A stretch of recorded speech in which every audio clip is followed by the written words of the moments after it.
What a story to tell. What do you do for a living?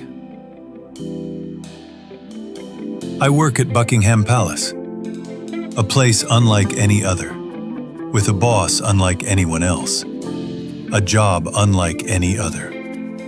Over 1,200 staff work tirelessly across the royal palaces. Sometimes they gain access to their employer's most intimate secrets. They are there at all hours, witnessing things you'd never want them to see. In return, they must swear an oath of absolute silence. The pay is meager, the hours long, but in exchange comes the opportunity to serve the sovereign. Yet those at the greatest risk are often the lowest paid. A renowned palace observer once remarked, "Due to low wages, some staff are tempted to make quick money by selling stories to the press."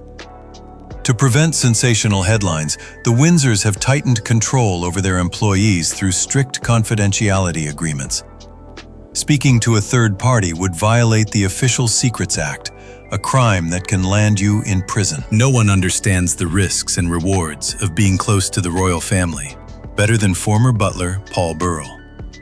He served two of the most inspiring and extraordinary people in the world, Queen Elizabeth II and Princess Diana.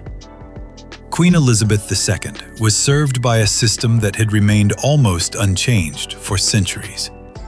Every day, from the moment she woke until she went to bed, staff were on hand. A lady-in-waiting would bring a fine bone china teapot and biscuits. The Queen liked to listen to the news and political programs on her small radio. Next came the bathing ritual. The water in the tub had to be exactly 7 inches deep, measured with a wooden-handled thermometer, and it had to be relatively cold. Yet one of the biggest challenges for any of the Queen's staff was her closest companions, the corgi dogs. They were disliked throughout the palace because they weren't fully trained.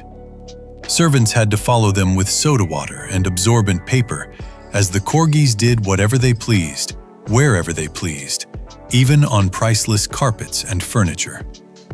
If the Queen expressed her fastidiousness in silence, then Prince Charles was a different story entirely.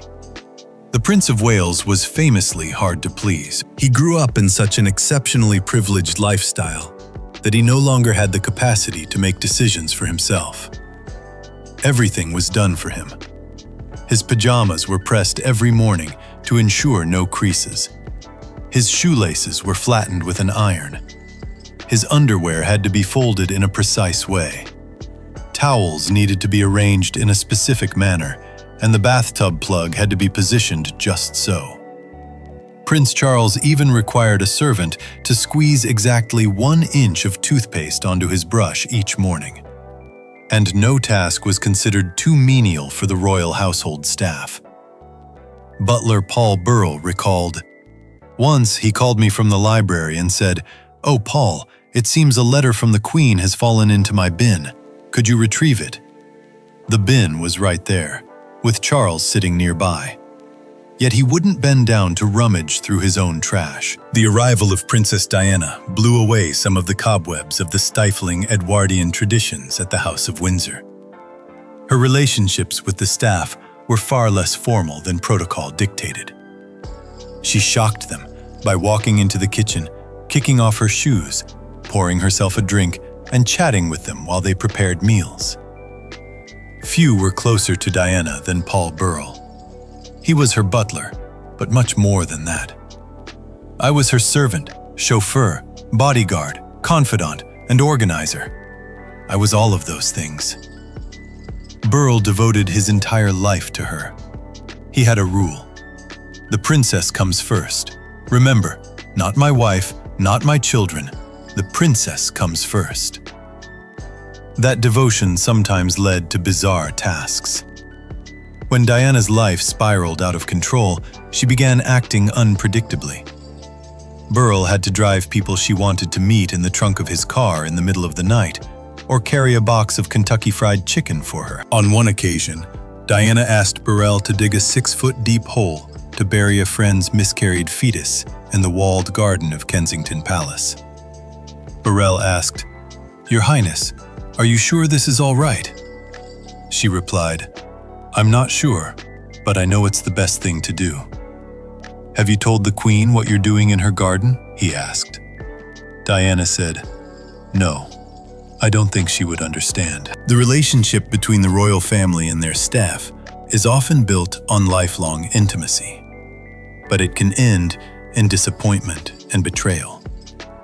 No one illustrates this better than William Talon, also known as Backstairs Billy. He served the Queen Mother, who held him in great affection. She even protected Billy when he was accused of bringing prostitutes into the palace, remarking, "How kind of her to invite the young man in on such a rainy day." However, after nearly half a century of service, Billy made a terrible mistake. He took the seriously ill Princess Margaret out in her wheelchair in front of the paparazzi. The Queen was reportedly furious and ordered that Billy was never to be alone with her mother again. When the Queen Mother passed away, Billy's enemies moved in. Just weeks after his protector was gone, the remaining family members said, "It's time for you to go, Billy."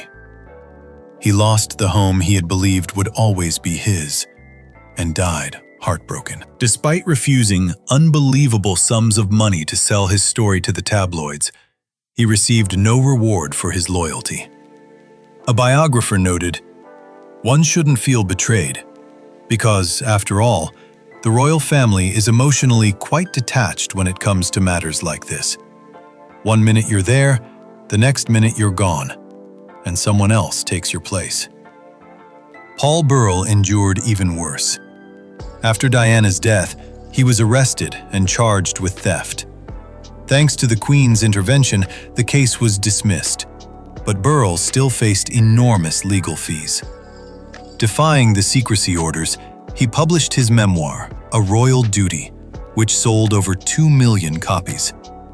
He became considered persona non grata, unwelcome and never forgiven within the palace. Before marrying, Prince William longed for freedom and didn't trust the staff. During a year off in Chile, he became the first Windsor in history to be filmed scrubbing a toilet. His brother Harry felt the same way. "I don't have 30 servants like Dad to clean my boots. I have to do it myself." But could Kate and William maintain that normal life once they turned Kensington Palace into their home? Absolutely not. They wouldn't open the front door themselves. Who would polish the silver? Kate couldn't do the laundry, ironing, and also prepare her outfits for formal events.